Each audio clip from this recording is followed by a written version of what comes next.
Assalamualaikum warahmatullahi wabarakatuh. Perkenalkan, nama saya Dimas Rengging Prayoga, NIRM 0401190260 dari kelas penyuluhan berkelanjutan 2A Politeknik Pembangunan Pertanian Malang. Dalam video ini, saya akan membahas tentang materi saya yang berjudul Penumbuhan dan Pengembangan Kelembagaan Ekonomi Petani Padi Organik. Untuk lebih singkatnya, mari langsung saja simak video berikut. Baik, kita sampai di latar belakang. Langsung saja saya akan menjelaskan ada beberapa poin di latar belakang ini. Poin yang pertama adalah Undang-Undang Nomor 19 Tahun 2013 tentang Perlindungan dan Pemberdayaan Petani.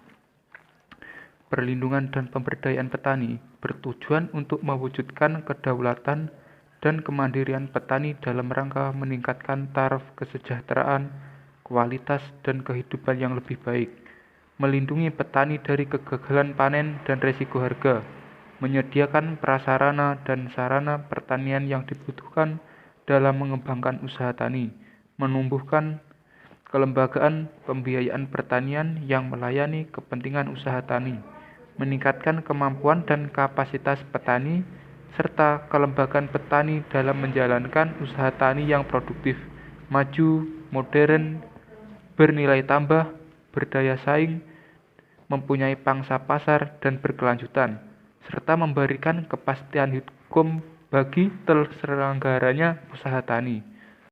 Poin yang kedua yaitu kegiatan penumbuhan dan pengembangan kelembagaan ekonomi merupakan salah satu terobosan dalam rangka mengembangkan penyuluhan pertanian. Nah, bisa dibilang dengan adanya model ini diharapkan dapat memperoleh alternatif pemberdayaan petani dalam mengembangkan usaha yang dikelola oleh petani secara profesional di sektor pertanian.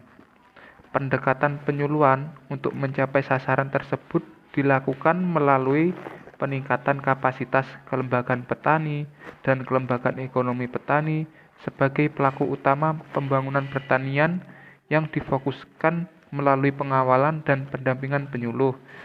Mengingat kondisi kelembagaan petani masih dihadapkan pada beberapa permasalahan, antara lain manajemen organisasi dan usaha yang masih lemah, belum berorientasi usaha produktif, serta belum memiliki kekuatan hukum sehingga mempunyai posisi tawar dan aksesibilitas yang rendah terhadap sumber informasi, teknologi, maupun pembiayaan pasar. Poin yang ketiga, beras organik merupakan salah satu komoditas yang memiliki potensi untuk bersaing. Pasar produk dunia saat ini terus tumbuh pesat dalam 10 tahun terakhir dengan laju pertumbuhan sebesar 15% per tahun. Pada 2017, pasar produk organik dunia mencapai 92 miliar euro. Sementara itu, Indonesia memiliki 17.948 produsen organik dengan total lahan seluas 208.000 hektar. Adapun pangsa pasar organik tercatat sebesar 0,4% dari pangsa pasar dunia. Sayangnya, dengan lahan yang berpotensi untuk pengembangan pertanian organik, Indonesia belum mampu menjadi 10 besar negara yang menembus pangsa pasar di tingkat Asia. Poin yang terakhir yaitu poin keempat.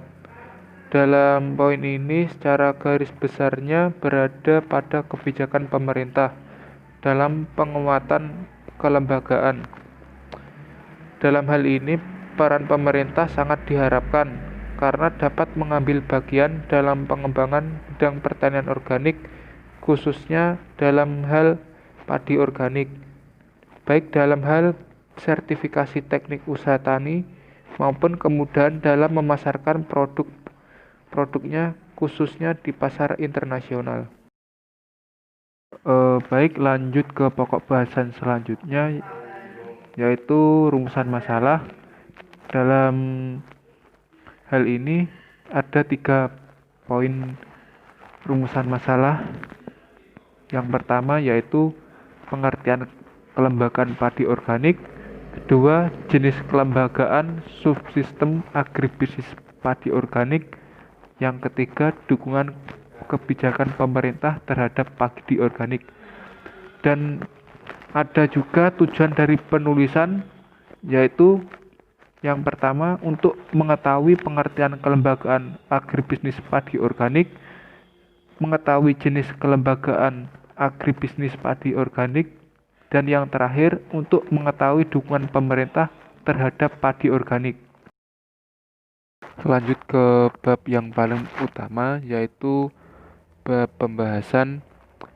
Dalam pembahasan ini terdapat beberapa subbab yang akan saya jelaskan. Yang pertama yaitu kelembagaan agribisnis padi organik. Kelembagaan merupakan basis terbentuknya modal sosial yang dapat memfasilitasi kerjasama dalam aktivitas agribisnis padi organik.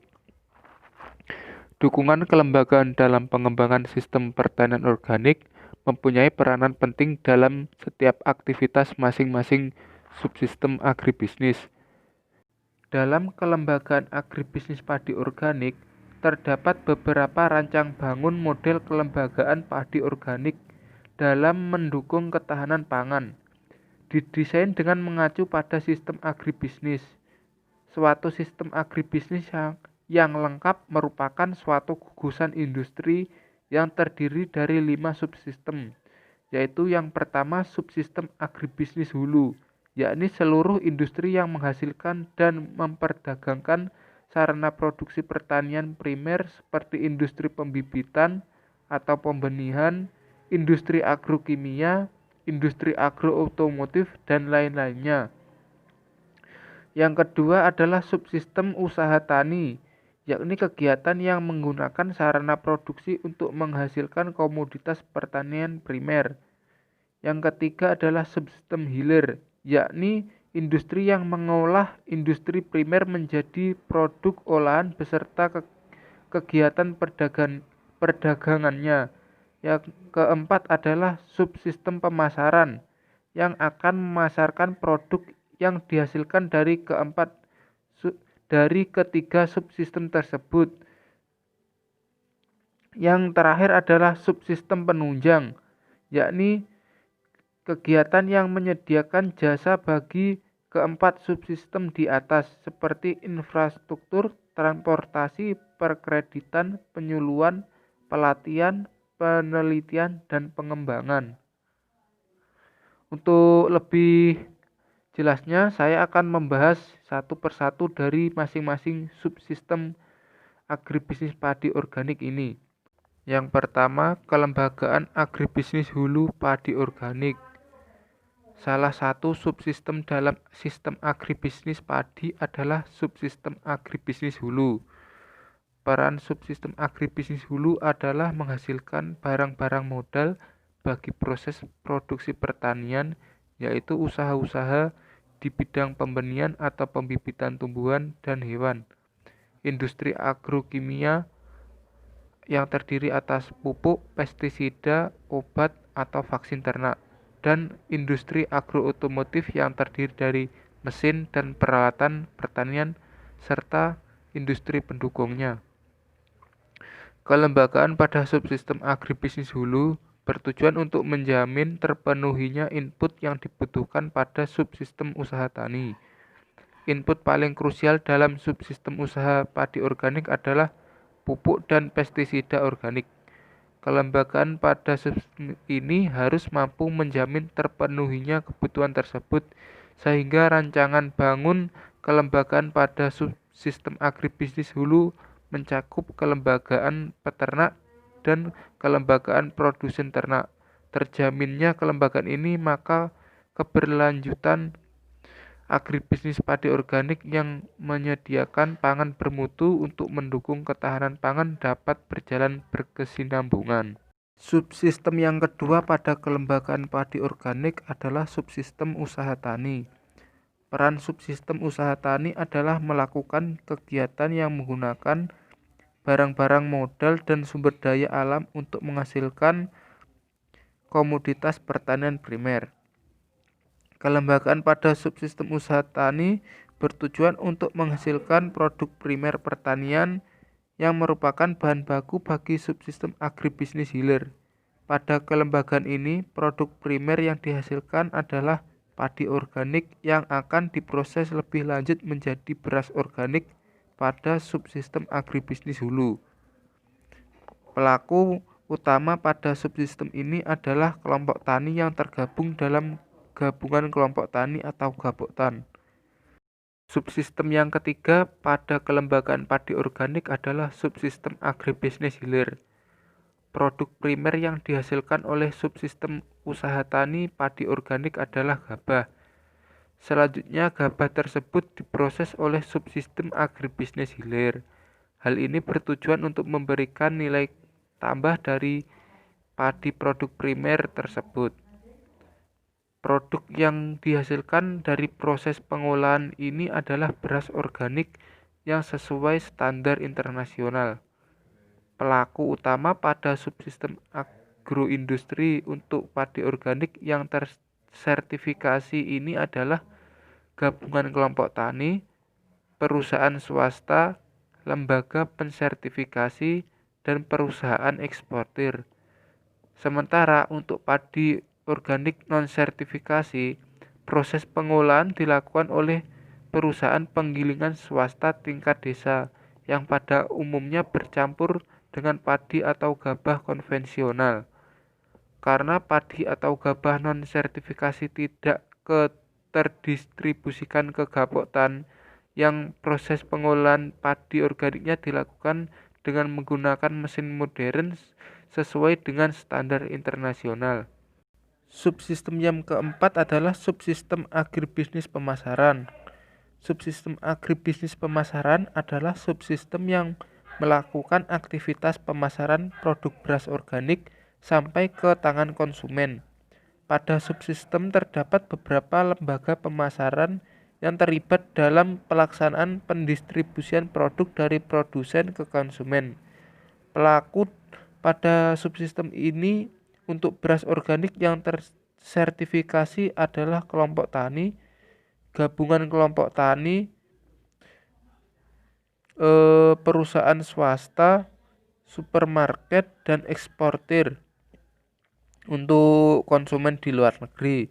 Sementara itu untuk beras organik non-sertifikasi dilakukan oleh kelompok tani dan perusahaan penggilingan di tingkat desa atau huler. Dalam perkembangannya, pemasaran oleh gaboktan dilakukan oleh koperasi yang didirikan oleh gaboktan untuk beras organik yang disertifikasi nasional. Peran koperasi adalah melakukan pembelian gabah dari petani dan melakukan pemasaran produk dari gaboktan ke grosir dan konsumen. Keberadaan koperasi diharapkan memfasilitasi keterlibatan petani dalam kegiatan pemasaran, sehingga petani menikmati keuntungan dan aktivitas pemasaran.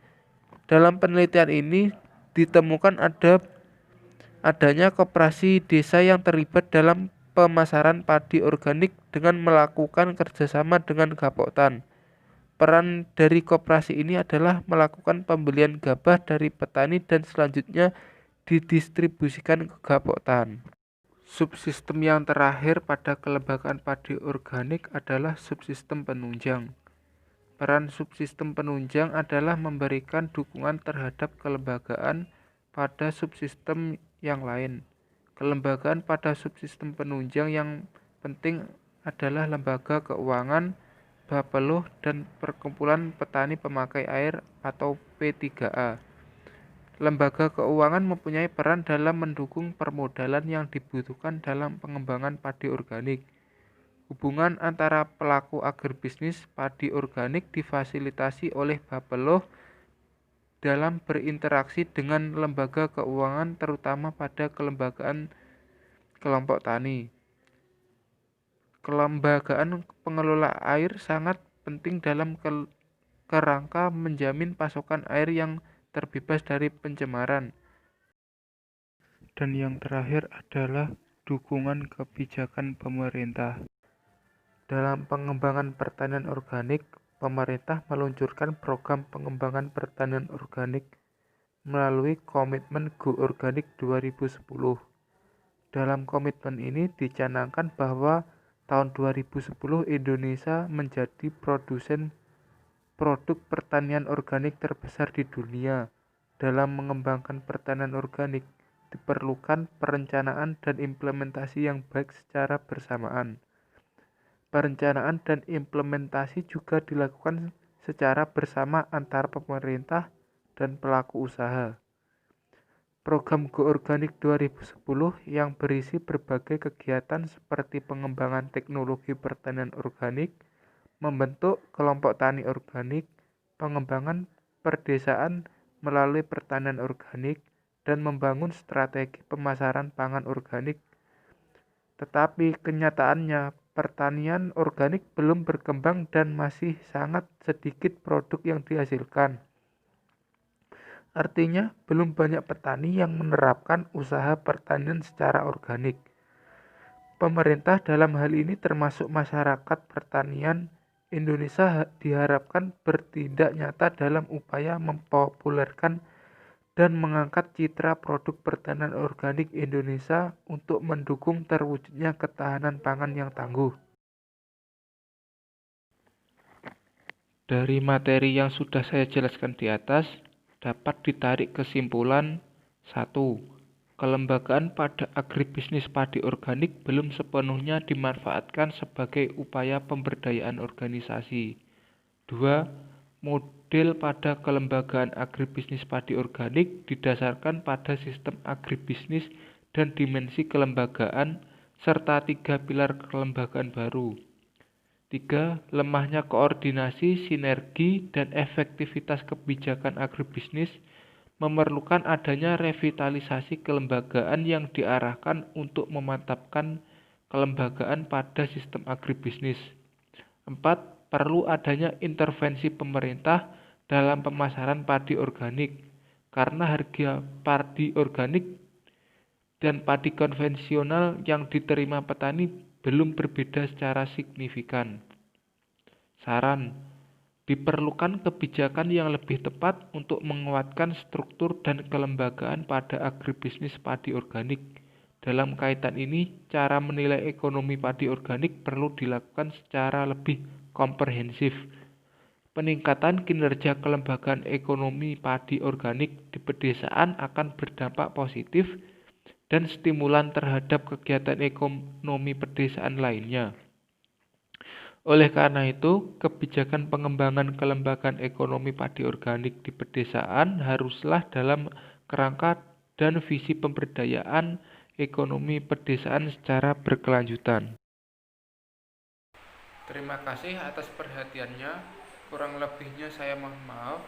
Demikian akhir dari presentasi saya. Semoga apa yang saya sampaikan dalam video ini dapat bermanfaat untuk kita semua. Sekian saya akhiri. Billahi taufiq wal hidayah. Wassalamualaikum warahmatullahi wabarakatuh.